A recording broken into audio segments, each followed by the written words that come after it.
আরজি কর কাণ্ডে আন্দোলনকারী চিকিৎসকদের সংগঠনে ভাঙন। WBJDF এর বোর্ড অব ট্রাস্ট ও ট্রাস্ট সভাপতির পদ ছাড়লেন অনিকেত মাহাতো। আইনি পরামর্শ উপেক্ষা করে অগণতান্ত্রিকভাবে কমিটি তৈরি হয়েছে। এর সঙ্গে অভয়ার বিচারের দাবিতে আন্দোলনও সঙ্গতিপূর্ণ নয়। আমি আপত্তির কথা বারবার জানিয়েছি, আইনি পরামর্শের কথা বলেছি, আপনারা কর্ণপাত করেননি। আর কি বলেছেন অনিকেত মাহাতো জানবো। আমাদের সঙ্গে রয়েছেন আমাদের প্রতিনিধি সন্দীপ সরকার। সন্দীপ, দেখো, আরজি কর আন্দোলনের সময় থেকে এই পশ্চিমবঙ্গ জুনিয়র ডাক্তার ফ্রন্ট নামক এই যে সংগঠন, এই সংগঠন তৈরি হয়েছিল এবং সেই সংগঠনের একটা ট্রাস্টি বোর্ড তৈরি হয়। যে ট্রাস্টি বোর্ডের মধ্যে আরো অনেকের সঙ্গে অনিকেত মাহাতোও ছিলেন এবং সেই ট্রাস্টি বোর্ডের সভাপতি ছিলেন অনিকেত মাহাতো। এখন অনিকেত মাহাতোর বক্তব্য যে হঠাৎ করেই এই ট্রাস্টি বোর্ডের বাইরে গিয়ে একটা এক্সিকিউটিভ কমিটি তৈরি করার সিদ্ধান্ত হয় এবং সেই এক্সিকিউটিভ কমিটির নির্বাচনও হয়ে গিয়েছে এবং সেই এক্সিকিউটিভ কমিটি একটা নতুন কমিটি গঠন করা হয়েছে পশ্চিমবঙ্গ জুনিয়র ডাক্তার ফ্রন্টে। এখন এই এক্সিকিউটিভ কমিটি নিয়ে আপত্তি জানিয়েছিলেন তিনি। তার আপত্তির কথা শোনা হয়নি। তার আপত্তির কথা না মেনেই এই এক্সিকিউটিভ কমিটি গঠন করা হয় এবং সে কারণে তিনি যে জুনিয়র ডাক্তার ফ্রন্টের যে ট্রাস্টি বোর্ডের পদ রয়েছে সেই পদ থেকে তিনি পদত্যাগ করলেন, এমনটাই বক্তব্য অনিকেত মাহাতোর। ধন্যবাদ। অর্থাৎ অনিকেত মাহাতো বলছেন যে আমি আপত্তির কথা বারবার জানিয়েছি, আইনি পরামর্শের কথা বলেছি, কিন্তু কর্ণপাত করা হয়নি। তাই অভয় আন্দোলন পরিচালনা করতে যে West Bengal junior doctors front তৈরি করা হয়েছিল তার সঙ্গে তার কোনো নৈতিকভাবে তার মতপার্থক্য রয়েছে, সেই কারণে তিনি পদ ছাড়লেন। আরজি কর কাণ্ডে আন্দোলনকারী চিকিৎসকদের সংগঠনে ভাঙন। WBJDF এর বোর্ড অব ট্রাস্ট ও ট্রাস্ট সভাপতির পদ ছাড়লেন অনিকেত মাহাতো। আরজি কর কাণ্ডে আন্দোলনকারী চিকিৎসকদের সংগঠনে ভাঙন। WBJDF এর বোর্ড অব ট্রাস্ট ও ট্রাস্ট সভাপতির পদ ছাড়লেন অনিকেত মাহাতো। আইনি পরামর্শ উপেক্ষা করে অগণতান্ত্রিকভাবে কমিটি তৈরি হয়েছে। এর সঙ্গে অভয়ার বিচারের দাবিতে আন্দোলনও সঙ্গতিপূর্ণ নয়।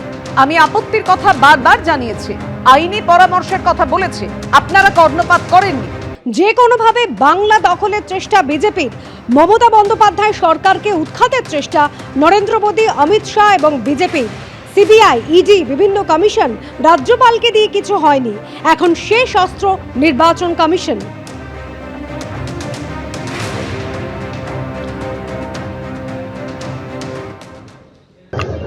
তাদের একমাত্র লক্ষ্য হচ্ছে পশ্চিমবাংলায় কি করে, কি যে কোনো ভাবে হোক পশ্চিমবঙ্গ সরকার মমতা বন্দ্যোপাধ্যায়কে কিভাবে হটিয়ে বিজেপি আসে। এবং 2021 থেকে 2026 এই 5 বছর যে আগ্রাসী ভূমিকা নরেন্দ্র মোদী, অমিত শাহ এবং ভারতীয় জনতা পার্টি মমতা বন্দ্যোপাধ্যায়কে এবং তার সরকারকে উৎখাত করার জন্য যা পদক্ষেপ নিয়েছে, যা পদক্ষেপ,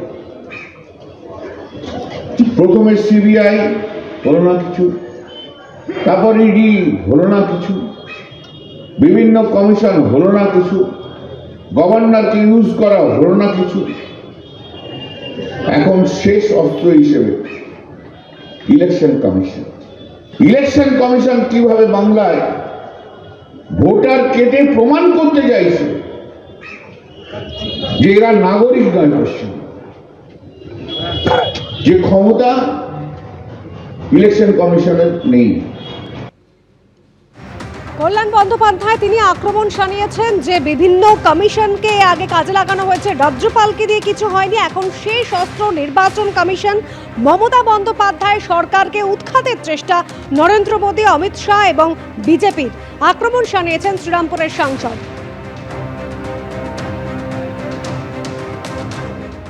বিজেপি সাংসদ সুকান্ত মজুমদার রয়েছেন আমাদের সঙ্গে টেলিফোন লাইনে। সুকান্ত বাবু, কল্যাণ বন্দ্যোপাধ্যায় তিনি আক্রমণ করে বলছেন যে বাংলাকে দখলের চেষ্টা করা হচ্ছে, মমতা বন্দ্যোপাধ্যায় সরকারকে উৎখাতের চেষ্টা, প্রধানমন্ত্রী অমিত শাহ বিভিন্ন কমিশনকে কাজে লাগিয়ে কিছু হয়নি। এখন শেষ অস্ত্র নির্বাচন কমিশন। দেখুন, আমি কল্যাণ বন্দ্যোপাধ্যায় বাবুকে বলবো যে দেখুন, এই ধরনের যাত্রাপালার ডায়লগ দেবেন না। আপনি নিজেকে খুব বড় উকিল মনে করেন, তো নির্বাচন কমিশন বা বিজেপি যাকেই বলুন না কেন, আপনি যদি মনে করেন যে তারা নিয়ম বিরুদ্ধ কোনো কাজ করছে, তাহলে এই নির্বাচন কমিশনের বিরুদ্ধে আপনি কোর্টে দাঁড়াচ্ছেন না কেন? এত বড় উকিল আপনি, এত চিৎকার করেন হাইকোর্টে, এত হাইকোর্টে চিৎকার করে করে কথা বলেন, জাজেরা ভয় পেয়ে যায়। তো আপনার মতো উকিল বেআইনি কি হচ্ছে সেটা ধরতে পারছে না, নাকি নির্বাচন কমিশন যেটা করছে পুরোটাই আইনি কিছু করছে? সমস্যাটা কোথায়?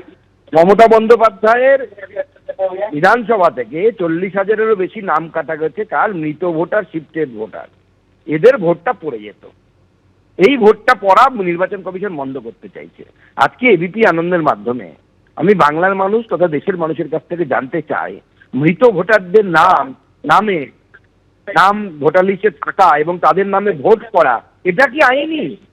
কল্যাণ বন্দ্যোপাধ্যায়ের কাছ থেকে জানতে চাই, তৃণমূল কংগ্রেসের কাছ থেকে জানতে চাই যে মৃত ভোটারের ভোট দেয়া কি আইনি, নাকি তাদের নামটা নির্বাচন কমিশন যেভাবে ব্যবস্থা নিয়েছে যে ভোটার লিস্টে নাম থাকবে না সেইটা আইনি? কোনটা আইনি পদক্ষেপ, কোনটা সঠিক পথ? ধন্যবাদ সুকান্ত বাবু। এবিপি আনন্দ, এগিয়ে থাকে, এগিয়ে রাখে।